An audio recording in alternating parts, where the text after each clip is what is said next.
यदि उत्तर प्रदेश का प्रशासन लिप्त नहीं होता तो ये स्थिति नहीं होती है, बिल्कुल नहीं होती। उत्तर प्रदेश के प्रशासन को इसके लिए जिम्मेदार ठहराया जाना चाहिए।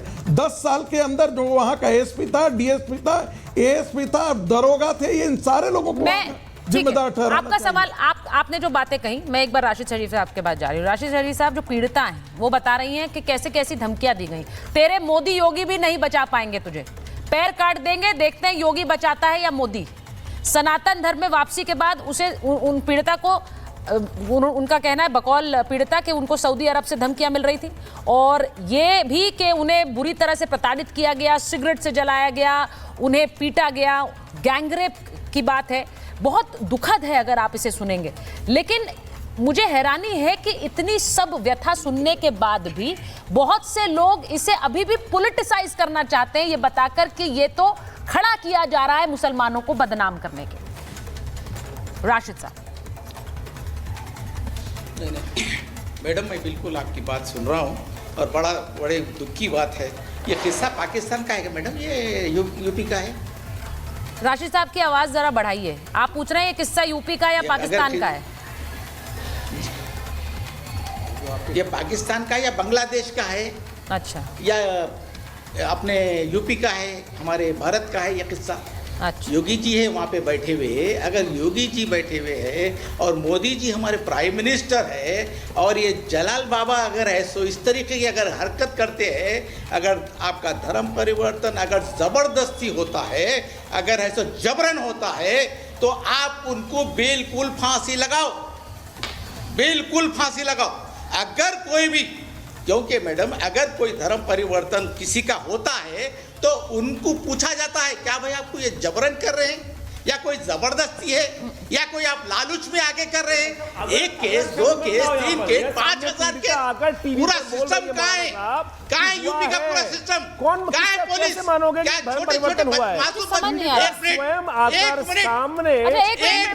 आचार्य जी, मेरा अनुरोध है जरा 1 साल के बच्चे, मैं चाहती हूँ कि अगर ऐसी सोच है तो वो एक्सपोज हो। 1 मिनट, मैं चाह रही हूँ ये सोच एक्सपोज हो। मैं चाह रही हूँ आप बोले कि ये सोच एक्सपोज है या 2 साल का बच्चा है या 3 साल का बच्चा है। ये क्या तमाशा है? यानी आपका मतलब ये है कि धर्मांतरण से 2-3 साल के बच्चों को कराया जा सकता है बहला फुसला कर? ये लॉजिक दे रहे हैं राशिद शरीफ साहब। 2-3 साल के बच्चों को बहला फुसलाया जा सकता है। अरे सर, आप बड़े हैं, 18, 20, 25 साल की महिलाओं को नहीं। आपको मालूम है कौन सी दुनिया में रहते हैं आप? बांग्लादेश में, पाकिस्तान में? यही सवाल पूछ रहे थे ना आप पूछ रहे थे कि मामला कहाँ का है। आप कहाँ रहते हैं? आप कहाँ रहते हैं? आपको ये लगता है कि सिर्फ 2-3 साल के बच्चों का ही धर्म परिवर्तन किया जा सकता है? क्या कर रहे? सर, ये जो सोच है ना, यही छांगुर जैसों को कवर फायर देती है।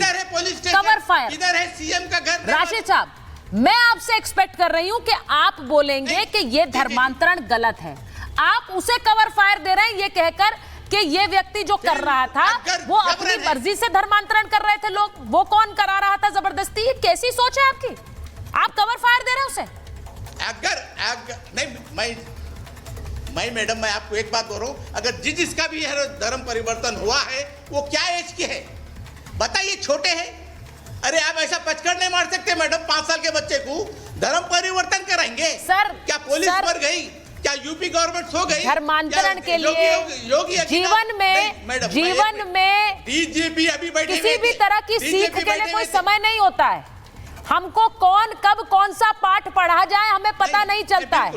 आप ये कह रहे हैं कि इन महिलाओं को पता था, जानते बूझते उन्होंने धर्म एक्सेप्ट किया, इस्लाम में गई और उसके बाद वापस आकर अब ये कहानियां बना रही हैं।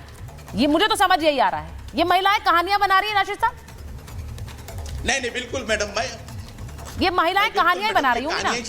अगर किसी बच्चे को भी जो बड़ा 18 इयर्स के अबव है तो अगर आप किसी को भी नहीं करा सकते क्योंकि पुलिस है मैडम। अगर आप इस तरीके से बात बता रहे तो वहाँ की सरकार फेल है। ठीक है, एक बार डीजीपी सर को लीजिए। मैं आचार्य जी आ रही हूं। डीजीपी सर को 5000 धर्मांतरण, 1 नहीं 2 नहीं 5000 बता रहे हैं आप टीम में। ये जो लॉजिक आप दे रहे हैं डीजीपी सर, इनका कहना है कि आप बहला फुसलाकर बच्चों का कर सकते हैं धर्मांतरण। ये तो वयस्क थे, ये तो 18 साल से बड़े लोग थे, महिलाएं थी, इनका कौन सा जबरन धर्मांतरण? ये तो शायद झूठी कहानियां बता रही होंगी। सुचरिता जी कैसी बात करें, यहाँ तो ऐसे चुटते हैं जो कि ऐसी सफाई से जेब काटेंगे आपको पता भी नहीं लगेगा। ये तो मासूम बच्चियां हैं, इनको प्रलोभन देके, डरा के, धमका करके, ब्लैकमेल करके, और कितने तरीके में और बताऊं। शातिर दिमाग के लोग जिस तरीके से लोगों का, आप क्या समझते हैं तो कानून बदल दें कि 18 साल के ऊपर वर्ग लाया नहीं जा सकता है? धोखा नहीं, कानून में तो ऐसा कोई प्रोविजन है नहीं। कानून में तो मेरी उम्र के हो, आपकी उम्र के हो, तो बिल्कुल हो सकता है, वो भी धोखा खा सकता है। आपके हिसाब से तो, आपके हिसाब से अगर चले तो कानून को बदल देना होगा कि 18 साल से ऊपर तो धोखा हो ही नहीं सकता। कानून में ऐसा कोई प्रोविजन नहीं है।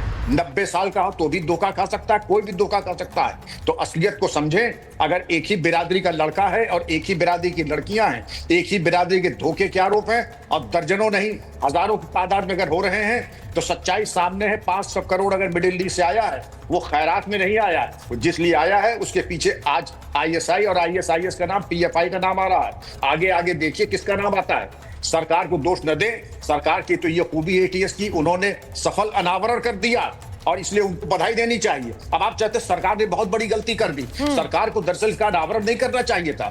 छांगुर को और 6 अड्डे मिलने चाहिए थे और बच्चियों को, तब लोगों की कलेजे में ठंडक पहुंचती। ये होने वाला नहीं है और आपको ये जरूर होगा। योगी मोदी, मैं फिर कह रहा हूं, बहुत बाद में आते, हिंदुस्तान का एक एक आदमी योगी मोदी है। जब आन बान शान पे बन आती है तो हिंदुस्तान का एक एक आदमी योगी मोदी हो जाता है। किसी गलत फहमी को ना पालिएगा। ठीक है, शादाब जी बोलना चाह रहे हैं। आचार्य जी और शादाब जी को स्क्रीन पर लीजिए जरा।